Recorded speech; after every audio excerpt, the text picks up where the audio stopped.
마가복음 6장에서 10장까지 읽어보겠습니다. 고향에서 배척받으시다. 6장. 예수께서 그곳을 떠나 자기 고향으로 돌아가셨다. 제자들도 함께 갔다. 안식일에 예수께서 회당에서 설교하셨다. 예수께서는 모든 사람의 감탄을 자아낼 정도로 대단하셨다. 사람들이 말했다. 이 사람이 이렇게 훌륭한 사람인지 미처 몰랐다. 어떻게 이렇게 갑자기 지혜로워지고 이런 능력을 갖게 되었을까? 그러나 한편으로 그들은 언제 그러냐는 듯이 어느새 그분을 깎아내리고 있었다. 이 사람은 목수요 마리아의 아들에 불과하다. 우리는 그를 어려서부터 알았다. 그의 동생 야고보와 요셉과 유다와 시몬 그리고 그의 누이들도 우리가 안다. 도대체 그는 자기가 누구라고 저러는 것인가? 그들은 예수에 대해 조금 아는 것에 걸려 넘어졌던 것이다. 그들은 거기서 더 이상 나아가지 못했다. 예수께서 그들에게 말씀하셨다. 예언자는 자기 고향, 자기 친척, 자기가 어려서 놀던 길목에서는 별로 존경을 받지 못하는 법이다. 예수께서는 거기서 많은 일을 행하실 수 없었다. 몇몇 병자들에게 손을 얹어 고쳐주신 것이 전부였다. 그들의 완고함을 예수께서도 어찌할 수 없었다. 그래서 예수께서는 그곳을 떠나 다른 마을을 다니시며 가르치셨다. 12제자를 파송하시다. 예수께서 12제자를 부르셔서 둘씩 짝을 지어 보내시며 그들에게 악한 세력을 물리치는 권세와 능력을 주셨다. 예수께서는 그들을 보내시며 이런 지침을 주셨다. 이 일에 별도의 준비가 필요하다고 생각하지 마라. 먼저 너희 자신을 준비하여라. 특별히 돈을 모금할 것이 없다. 간소하게 하여라. 고급 여관도 안 된다. 적당한 곳을 찾아가 떠날 때까지 그곳으로만 족하여라. 사람들이 너희를 맞아들이지 않고 너희 말을 듣지 않거든 조용히 나오너라. 소란 피울 것 없다. 무시해버리고 너희의 길을 가면 된다. 곧 제자들은 길을 나섰다. 그들은 삶이 근본적으로 달라질 수 있음을 기쁜 마음으로 긴박하게 전했다. 가는 곳마다 귀신을 쫓아냈다. 병자들의 몸에 기름을 발라 건강을 되찾게 해주고 그들의 심령을 고쳐주었다. 요한의 죽음. 예수의 이름이 만인의 입에 오르내리고 있을 그 즈음에 헤롯 왕도 그 모든 소식을 들었다. 그가 말했다. 죽은 세례자 요한이 다시 살아난 것이 틀림없다. 그래서 그 사람이 능히 기적을 행하는 것이다. 다른 사람들이 말했다. 아닙니다. 그는 엘리야입니다. 또 다른 사람들이 말했다. 그는 예언자입니다. 옛 예언자들 가운데 한 사람과 같습니다. 그러나 헤롯은 굽히지 않았다. 틀림없이 요한이다. 내가 그의 목을 베었는데 이제 그가 다시 살아난 것이다. 헤롯은 자기 동생 빌립의 아내였던 헤로디아의 잔소리에 못 이겨 요한의 체포를 명하고 그에게 사슬을 채워 감옥에 가두었던 자다. 요한은 헤롯과 헤로디아의 관계가 불륜이라고 말해 헤롯을 자극했다. 헤로디아는 증오에 사무쳐서 요한을 죽이고 싶었으나 헤롯이 요한을 두려워하여 감히 그렇게 하지 못했다. 요한이 거룩한 사람이라고 굳게 믿고 있던 헤롯은 그를 특별 대우했다. 헤롯은 요한의 말을 들을 때마다 양심의 가책을 받아 괴로워하면서도 그를 멀리할 수 없었다. 요한에게는 헤롯을 계속 잡아끄는 어떤 힘이 있었다. 그러나 끝내 불길한 날이 왔다. 헤롯이 갈라디아의 모든 고관과 귀족들을 초대해 생일잔치를 벌인 날이었다. 헤로디아의 딸이 연회장에 들어와서 손님들을 위해 춤을 추었다. 헤롯과 그 손님들은 감탄했다. 왕이 소녀에게 말했다. 내게 무엇이든 청하거라. 내가 원하는 것이면 무엇이든 주마. 그는 흥분하여 계속했다. 맹세하는데 내가 말만 하면 내 나라를 너와 반반씩이라도 나누겠다. 그 딸은 어머니에게 돌아가서 말했다. 무엇을 청할까요? 세례자 요한의 머리를 달라고 하거라. 딸은 급히 왕에게 달려가서 말했다. 지금 당장 세례자 요한의 머리를 쟁반에 담아 주십시오. 왕은 한순간 정신이 번쩍 들었다. 그러나 그는 손님들에게 체면을 잃고 싶지 않아서 잠자코 소녀의 소원을 들어주었다. 왕은 사형 집행관을 감옥으로 보내 요한의 머리를 가져오라고 명했다. 그가 가서 요한의 목을 베어 쟁반에 담아와서 소녀에게 주었고 소녀는 그것을 다시 어머니에게 주었다. 요한의 제자들이 이 일을 듣고 와서 그 시신을 거두어다가 무덤에 안장했다. 너희가 먹을 것을 주어라. 사도들이 다시 예수께 모여서 그동안 자기들이 행하고 가르친 일을 모두 보고했다. 예수께서 말씀하셨다. 따로 어디 가서 잠깐 쉬도록 하자. 그만큼 오가는 사람들의 발길이 끊이지 않았고 그들은 음식 먹을 겨를조차 없었다. 그래서 그들은 배를 타고 따로 한적한 곳으로 떠났다. 그들이 가는 것을 본 사람이 있어서 금세 소문이 퍼졌다. 인근 마을에서 사람들이 도로로 달려와서 그들보다 먼저 그곳에 도착했다. 예수께서 도착해 큰 무리를 보셨다.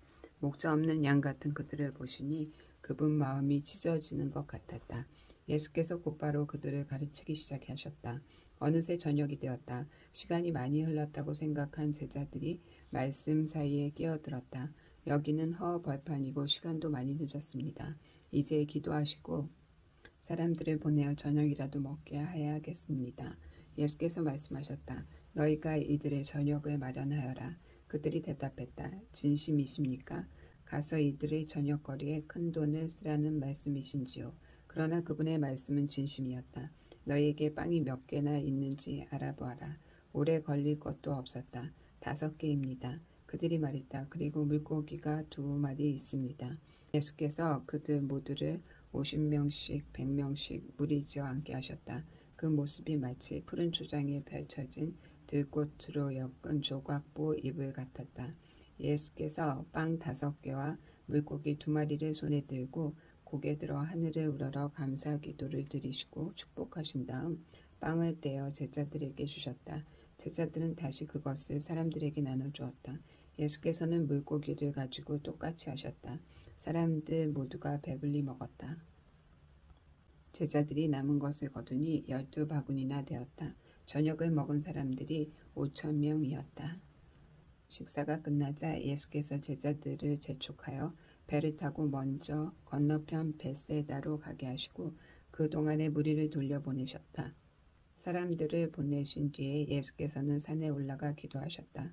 밤늦게 배는 이미 바다 멀리까지 나갔는데 예수께서는 아직 무태에 혼자 계셨다.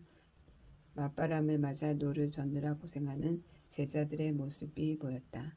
새벽 4시쯤에 예수께서 바다 위를 걸어 그들 쪽으로 가셨다. 예수께서 바로 그들 옆을 지나려고 하셨다. 그러나 제자들은 바다 위를 걸어오시는 예수를 보고서 유령인 줄 알고 무서워 꼼짝도 못한 채 비명을 질렀다. 예수께서 얼른 그들을 안심시키셨다. 안심하여라. 나다. 두려워 마라. 예수께서 배에 오르자마자 바람이 가라앉았다. 제자들은 너무 놀라서 이게 무슨 일인가 싶어 고개를 저었다. 그들은 예수께서 저녁 식사 때 하신 일을 미처 깨닫지 못하고 있었다. 그 무엇도 아직 그들의 마음속까지 파고들지 못했던 것이다. 그들은 게네사렛에 배를 댔다. 그들이 배에서 내리자 순식간에 소문이 퍼졌다. 사람들이 이리저리 내달리며 들것에 병자들을 메고 예수가 계시는 곳으로 데려왔다.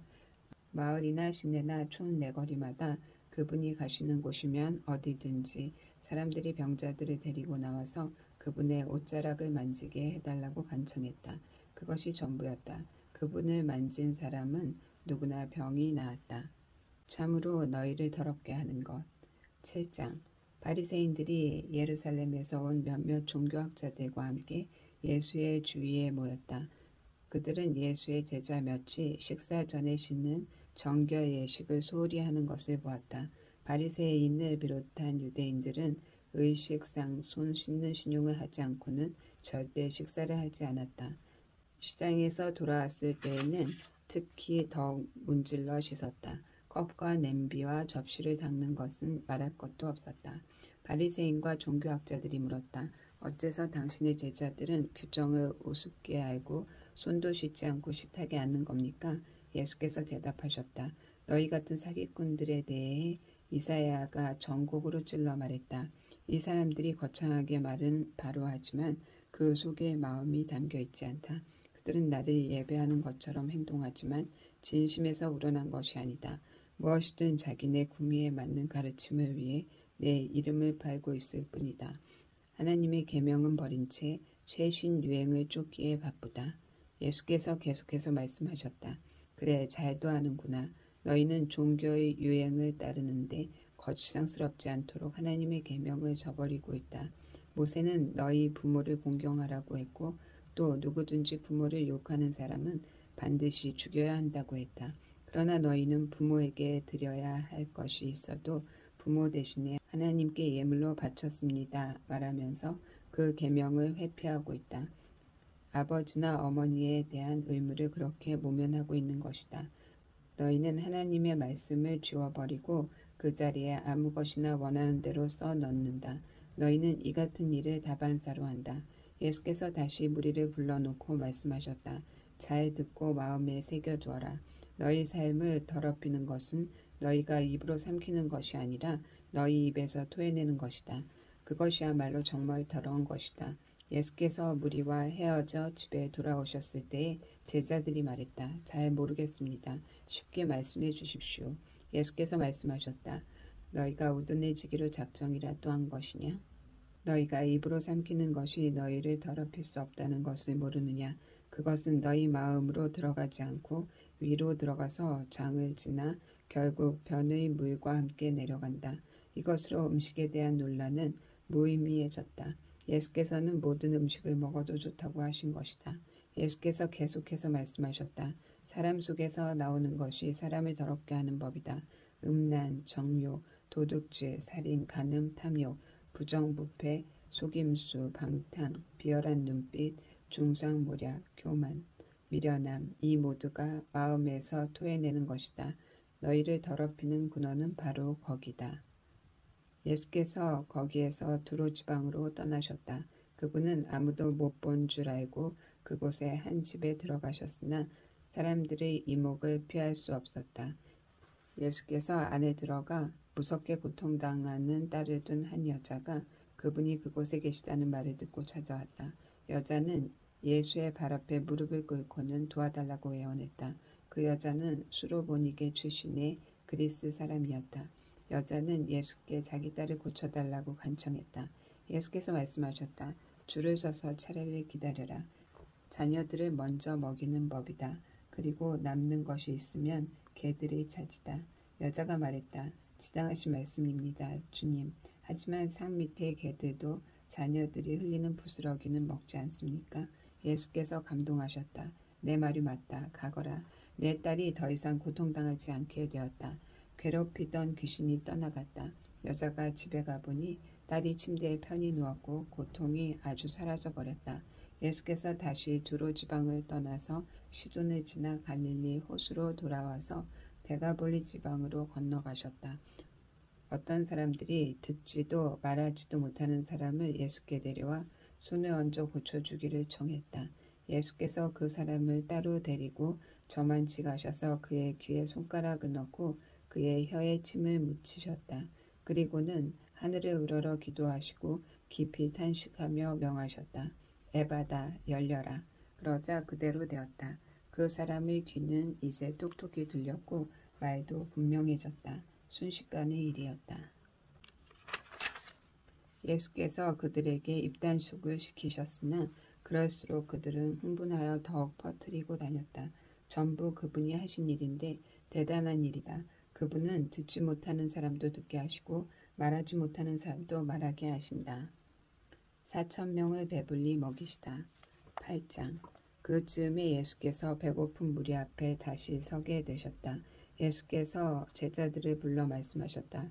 이 무리를 보니 내 마음이 몹시 아프구나. 이들이 사흘이나 나와 함께 있었는데 이제 먹을 것이 없다. 배고픈 채로 돌려보내면 가다가 지쳐 쓰러질 것이다. 이 가운데는 멀리서 온 사람도 있다. 제자들이 대답했다. 저희가 어떻게 하면 좋겠습니까? 여기 광야에서 어떻게 음식을 살 수 있겠습니까? 예수께서 물으셨다. 너희에게 빵이 얼마나 있느냐? 7개입니다. 그들이 말했다. 그러자 예수께서 무리를 바닥에 앉게 하셨다. 예수께서 감사를 드린 후에 빵 7개를 조금씩 떼어 제자들에게 주셨고 제자들은 그것을 무리에게 나누어 주었다. 마침 거기에 물고기도 몇 마리 있었다. 또 예수께서 물고기를 가지고 감사를 드리신 후에 제자들을 시켜 사람들에게 나누어 주게 하셨다. 사람들은 배불리 먹었다. 남은 것을 거두니 7자루였다. 식사한 사람이 좋게 4,000명이 넘었다. 그때에야 예수께서 사람들을 집으로 보내셨다. 예수 자신은 제자들과 함께 곧바로 배로 가서 달마누다로 떠나셨다. 그들이 도착하자 바리새인들이 나와서 예수께 바짝 달라붙었다. 그리고는 자신을 입증해 보이라고 그분을 괴롭히며 궁지에 몰아세웠다. 예수께서 노하여 말씀하셨다. 어찌하여 이 세대는 기적과 같은 증거를 찾아서 난리들이냐. 내가 이것만 분명히 말해주겠다. 너희는 꿈에라도 증거를 받을 생각은 하지 마라. 더럽게 하는 누룩을 주의하여라. 예수께서 그들을 떠나서 다시 배에 올라 건너편으로 향하셨다. 그런데 제자들이 점심 싸우는 것을 잊어버렸다. 빵 한 덩어리 외에는 배 안에 빵 부스러기 하나 없었다. 예수께서 권고하셨다. 단단히 조심하여라. 바리새인과 헤롯 당원을 더럽게 하는 누룩을 각별히 주의하여라. 그러자 제자들은 깜빡 잊고 빵을 가져오지 않은 것을 두고서 서로 책임을 따졌다. 예수께서 들으시고 말씀하셨다. 빵을 잊어버렸다고 이 소란이냐? 내 말뜻을 못 알아듣겠느냐? 그렇게도 모르겠느냐? 내가 빵 5개를 떼어서 5,000명을 먹인 일을 잊었느냐? 남은 것을 너희가 몇 바구니나 거두었느냐? 그들이 말했다. 12바구니입니다. 빵 7개로 4,000명을 먹이고 남은 것은 몇 자루나 되었더냐? 7자루입니다. 예수께서 말씀하셨다. 아직도 모르겠느냐? 그들이 벳세다에 도착했다. 어떤 사람들이 시력을 잃은 한 사람을 예수께 데려와서 손을 떼어 고쳐주시기를 청했다. 예수께서 그의 손을 잡고 마을 밖으로 데리고 나가셨다. 그리고 그 사람의 눈에 침을 묻히고 그에게 손을 얹으시며 물었다. 무엇이 보이느냐? 그가 고개를 들었다. 사람들이 보입니다. 마치 나무가 걸어가는 것 같습니다. 예수께서 그의 눈에 다시 손을 얹으셨다. 그 사람은 이리저리 보더니 시력이 완전히 회복된 것을 알았다. 모든 것이 2.0 시력으로 밝히 보였던 것이다. 예수께서 그를 곧장 집으로 돌려보내시며 말씀하셨다. 마을로 들어가지 마라. 주님은 메시아이십니다. 예수와 제자들이 빌립보의 가이사랴 지방에 있는 마을들로 향했다. 걸어가면서 예수께서 물으셨다. 사람들이 나를 누구라고 하더냐? 그들이 말했다. 세례자 요한이라고 하는 사람들도 있고 엘리야라고 하는 사람도 있고 예언자 가운데 한 사람이라고 하는 사람들도 있습니다. 그러자 예수께서 물으셨다. 그러면 너희는 나를 누구라고 말하겠느냐? 내가 누구냐? 베드로가 말했다. 주님은 그리스도 곧 메시아이십니다. 예수께서 그것을 비밀로 하되 아무에게도 입 밖에 내지 말라고 경계하셨다. 그리고는 그들에게 다음 일을 설명하기 시작하셨다. 이제부터 인자는 처참한 고난을 받고 장로와 대제사장과 종교학자들에게 재판에서 유죄를 선고받아 죽임을 당하고 사흘 후에 다시 살아나야 한다. 예수께서는 이 말씀을 그들이 놓치지 않도록 쉽고 분명하게 말씀해 주셨다. 그러나 베드로가 예수를 붙들고 항의했다. 예수께서는 어떻게 받아들여야 할지 몰라서 머뭇거리고 있는 제자들을 돌아보시고 베드로를 꾸짖으셨다. 베드로야 썩 비켜라. 사탄아 물러가라. 너는 하나님이 어떻게 일하시는지 조금도 모른다. 예수께서 제자들과 함께 무리를 옆에 불러놓고 말씀하셨다. 누구든지 나와 함께 가려면 내가 가는 길을 따라야 한다. 결정은 내가 한다. 너희가 하는 것이 아니다. 고난을 피해 달아나지 말고 오히려 고난을 끌어안아라. 나를 따라오너라. 그러면 내가 방법을 일러주겠다. 자기 스스로 세우려는 노력에는 아무 희망이 없다. 자기를 희망하는 것이야말로 너희 자신 곧 너희의 참된 자아를 구원하는 길이며 나의 길이다. 원하는 것을 다 얻고도 참된 자기 자신을 잃으면 무슨 유익이 있겠느냐?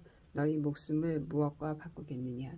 너희 가운데 누구든지 변덕스럽고 근심 없는 친구들과 사귀면서 나와 너희를 인도하는 내 방식을 부끄러워하면 인자도 아버지 하나님의 모든 영광에 쌓여 거룩한 천사들을 거느리고 올 때 그를 더 부끄럽게 여길 줄로 알아라. 9장. 예수께서 이렇게 쐐기를 박으셨다. 이것은 믿을 수 없는 훗날의 이야기가 아니다. 여기 서 있는 너희 가운데 그렇게 되는 것을 볼 사람들도 있다. 그들은 하나님 나라가 위엄 있게 임하는 것을 볼 것이다. 영광 가운데 계신 예수. 엿새 후에 그들 가운데 세 사람이 정말 그것을 보았다. 예수께서 베드로와 야고보와 요한을 데리고 높은 산에 올라가셨다. 그리고 그들 눈앞에서 그분의 모습이 완전히 변했다. 그분의 옷은 아무리 표백해도 더 하얘질 수 없을 만큼 반짝반짝 빛났다. 엘리야와 모세가 함께 나타나서 예수와 깊은 대화를 나누고 있었다. 베드로가 끼어들었다. 라비여, 지금은 중대한 순간입니다. 기념비 셋을 세우는 것이 어떻겠습니까? 하나는 주님을 위해, 하나는 모세를 위해, 하나는 엘리야를 위해서 말입니다. 일행과 마찬가지로 눈앞의 광경에 놀란 베드로가 무심코 내뱉은 말이었다. 바로 그때 빛처럼 환한 구름이 그들을 덮더니 구름 속 깊은 데서 한 음성이 들려왔다. 이는 내가 사랑으로 구별한 내 아들이다. 그의 말을 들어라. 잠시 후에 제자들이 눈을 비비며 주변을 둘러보니 오직 예수밖에 보이지 않았다. 산을 내려오면서 예수께서 그들에게 비밀을 지킬 것을 엄히 명하셨다. 너희가 본 것을 아무에게도 말하지 마라. 그러나 인자가 죽은 자들 가운데서 살아난 뒤에는 말해도 좋다. 그들은 죽은 자들 가운데서 살아난다는 것이 도대체 무슨 말인지 몰라 고개를 갸우뚱거렸다. 중간에 제자들이 물었다. 종교학자들은 왜 엘리야가 먼저 와야 한다고 말합니까? 예수께서 대답하셨다. 과연 엘리야가 먼저 와서 인자가 올 때를 위해 모든 것을 준비한다. 사람들이 이 엘리야를 업신여겼고 사람들이 인자도 똑같이 업신여길 것이다. 인자는 성경에 기록된 대로 심한 고난과 천대와 멸시를 받을 것이다. 기도가 아니고는 할 수 없다. 그들이 산을 내려와 다른 제자들에게 돌아오니 주위에 큰 무리가 보이고 종교학자들이 제자들에게 따져 묻고 있었다. 예수를 보자마자 무리 가운데 반가운 기운이 일었다. 사람들이 달려와서 그분을 맞이했다. 예수께서 물으셨다. 무슨 일이냐? 왜 이렇게 소란스러우냐? 무리 가운데 한 남자가 대답했다. 선생님, 귀신 때문에 말을 못하는 제 아들을 선생님께 데려왔습니다. 귀신이 사로잡을 때마다 아이가 바닥에 거꾸러져 입에 거품을 물고 이를 갈면서 막대기처럼 굳어집니다.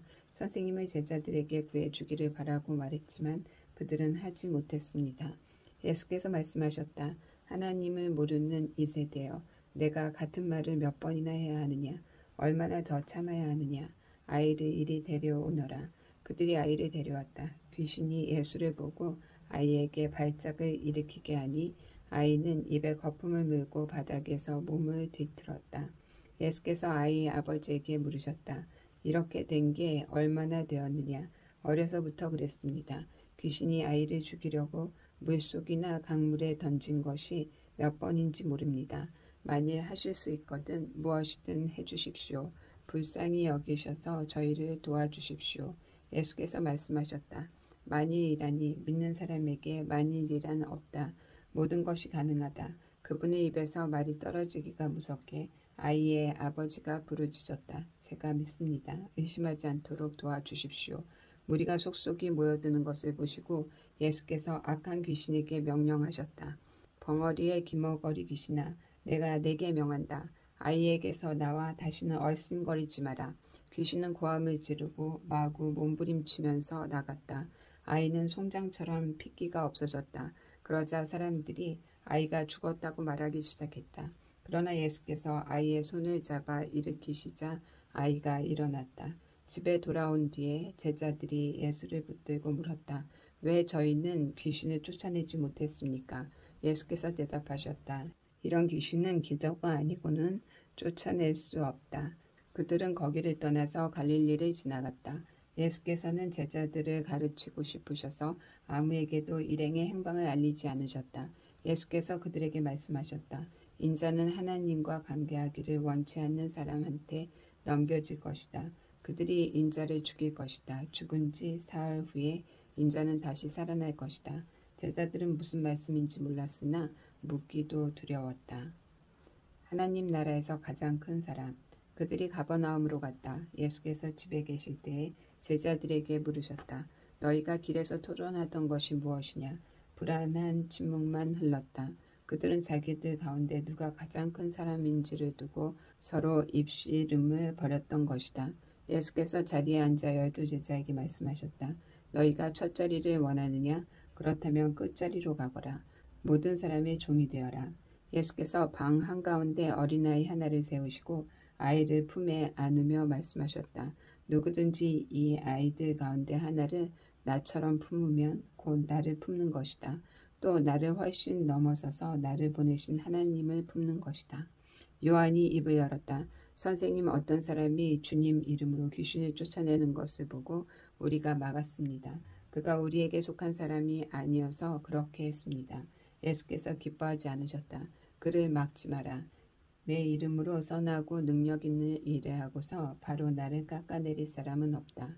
그가 적이 아니라면 곧 우리 편이다. 누구든지 내 이름으로 너희에게 물 한 잔만 주어도 그는 우리 편이다. 하나님이 반드시 알려주실 것이다. 그러나 너희가 어린아이처럼 순진하게 믿는 이들 중에서 하나를 괴롭히고 못살게 굴거나 그들의 믿음을 이용하면 너희는 곧 후회하게 될 것이다. 차라리 너희 목에 맷돌을 달고 호수 한복판에 뛰어드는 편이 낫다. 내 손이나 발이 하나님께 방해가 되거든 찍어내버려라. 손이나 발이 없더라도 살아있는 것이 두 손과 두 발을 보란듯이 가지고서 영원히 불타는 용광로 속에 있는 것보다 낫다. 또 내 눈이 너를 하나님에게서 멀어지게 하거든 뽑아내버려라. 한눈으로 살아있는 것이 지옥불 속에서 2.0 시력을 발휘하는 것보다 낫다. 머지않아 모든 사람이 재련의 불 속을 지나겠지만 너희는 영원한 불꽃으로부터 보호받고 보존될 것이다. 너희는 스스로 보존하는 자가 되어라. 평화를 지키는 자가 되어라. 이혼과 간음 10장. 예수께서 거기에서 떠나 요단강 건너편 유대 지방으로 가셨다. 매번 그렇듯이 무리가 따라왔고 예수께서는 늘 하시던 대로 그들을 가르치셨다.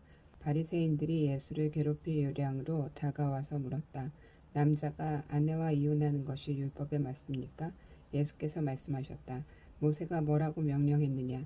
그들이 대답했다. 모세는 이혼 증서를 써주고 아내와 이혼해도 된다고 허락했습니다. 예수께서 말씀하셨다. 모세는 단지 너희의 사악한 마음을 염려해서 그 명령을 기록한 것이다. 처음 징조 때부터 하나님께서는 남자와 여자를 지어 함께 있게 하셨다. 그래서 남자는 부모를 떠나 여자와 결혼하여 한 몸이 된다. 더 이상 둘이 아니라 새롭게 연합하여 한 몸을 이루는 것이다. 남자와 여자의 이 유기적인 연합은 하나님께서 창조하신 것이다. 그러니 누구도 그들을 갈라놓아서 그분의 작품을 모독해서는 안 된다. 집에 돌아와서 제자들이 다시 이야기를 꺼냈다. 예수께서 그들에게 단도직입적으로 말씀하셨다. 다른 여자와 결혼하려고 자기 아내와 이혼하는 남자는 아내에게 간음하는 것이다. 또한 다른 남자와 결혼하려고 자기 남편과 이혼하는 여자도 남편에게 간음하는 것이다. 사람들이 예수께서 만져주시기를 바라며 그분께 아이들을 데려왔다. 하지만 제자들이 그들을 쫓아냈다. 예수께서 노하시며 제자들에게 말씀하셨다. 이 아이들을 쫓아내지 마라. 절대로 아이들과 나 사이에 끼어서 방해하지 마라. 천국의 삶에는 이 아이들이 중심에 있다. 명심하여라. 너희가 하나님 나라를 아이처럼 단순하게 받아들이지 않으면 절대로 그 나라에 들어갈 수 없다. 그리고 나서 예수께서 아이들을 품에 안으시고 손을 얹어 축복하셨다. 부자와 하나님 나라. 예수께서 길을 나서는데 한 사람이 달려와서 정중하게 그분을 맞으며 물었다. 선하신 선생님, 제가 무엇을 해야 영원한 생명을 얻겠습니까? 예수께서 말씀하셨다. 어째서 나를 선하다고 하느냐? 오직 하나님 한 분 외에는 선하신 분이 없다. 계명에 살인하지 마라, 간음하지 마라, 도둑질하지 마라, 거짓말하지 마라, 속이지 마라, 내 부모를 공경하라 하지 아니하였더냐? 그가 말했다. 선생님, 그 계명들은 제가 어려서부터 다 지켰습니다. 예수께서 그의 눈을 주목하여 보시더니 그를 사랑스럽게 여기셨다. 예수께서 말씀하셨다. 하나 남은 것이 있다. 가서 내가 가진 것을 다 팔아서 가난한 사람들에게 주어라. 그러면 내 모든 부가 하늘에 쌓아두는 부가 될 것이다. 그런 다음 와서 나를 따라라. 그 사람의 얼굴이 어두워졌다. 그가 전혀 예상하지 못했던 말이어서 그는 무거운 마음으로 예수를 떠나갔다. 그는 많은 것을 움켜쥐고 있었고 그것을 놓을 마음이 없었다. 예수께서 제자들을 보며 말씀하셨다. 많이 가진 사람이 하나님 나라에 들어가는 것이 얼마나 어려운지 아느냐. 제자들은 들으면서도 그 말이 믿어지지 않았다. 예수께서 계속해서 말씀하셨다. 얼마나 어려운지 너희는 상상도 못할 것이다. 내가 말하는데 부자가 하나님 나라에 들어가는 것보다 낙타가 바늘길로 지나가는 것이 더 쉽다. 그 말에 제자들이 크게 당황했다. 그러면 어느 누가 가망이 있겠습니까? 그들이 물었다. 예수께서 잘라 말씀하셨다. 너희 힘으로 해낼 수 있다고 생각하면 전혀 가망이 없다. 그러나 하나님께 맡기면 얼마든지 가능한 일이다. 베드로가 다른 시각에서 이야기를 꺼냈다. 우리는 모든 것을 버리고 주님을 따랐습니다. 예수께서 말씀하셨다. 내 말을 명심하여라. 나와 메시지 때문에 집과 형제 자매와 부모와 자식과 땅과 그 어떤 것을 희생하고서 손해볼 사람은 아무도 없다. 그들은 그 모두를 받되 여러 배를 돌려받을 것이다. 다만 어려움도 함께 받을 것이다. 영원한 생명도 덤으로 받을 것이다. 다시 한번 말한다. 이것은 위대한 반전이다. 먼저였으나 나중이 되고 나중이었으나 먼저 될 사람이 많을 것이다. 다시 그들은 예루살렘으로 향했다. 예수께서 앞장서셨다. 제자들은 적잖이 당황스럽고 두려운 마음으로 그분을 따르고 있었다. 예수께서 12 제자를 데려다가 이후에 있을 일을 되풀이해서 말씀하셨다. 내 말을 잘 들어라. 우리는 지금 예루살렘으로 올라가는 길이다. 그곳에 가면 인자는 종교 지도자와 학자들에게 넘겨질 것이다. 그들은 인자에게 사형을 선고할 것이다. 그리고 인자를 로마 사람들에게 넘겨주어 조롱하고 침뱉고 고문하고 죽일 것이다. 그러나 사흘 후에 인자는 다시 살아날 것이다. 인자는 섬기러 왔다. 세베대의 두 아들인 야고보와 요한이 예수께 다가왔다. 선생님, 우리에게 꼭 해주셨으면 하는 일이 있습니다. 무엇이냐? 내가 할 만한 일인지 보자. 그들이 말했다. 주님께서 영광을 받으실 때 우리에게도 최고 영광의 자리를 주셔서 하나는 주님 오른편에 하나는 주님 왼편에 있게 해주십시오. 예수께서 말씀하셨다. 너희는 너희가 무엇을 구하는지 모른다. 너희는 내가 마시는 잔을 마시고 내가 받을 세례를 받을 수 있겠느냐? 그들이 말했다. 물론입니다. 왜 못하겠습니까?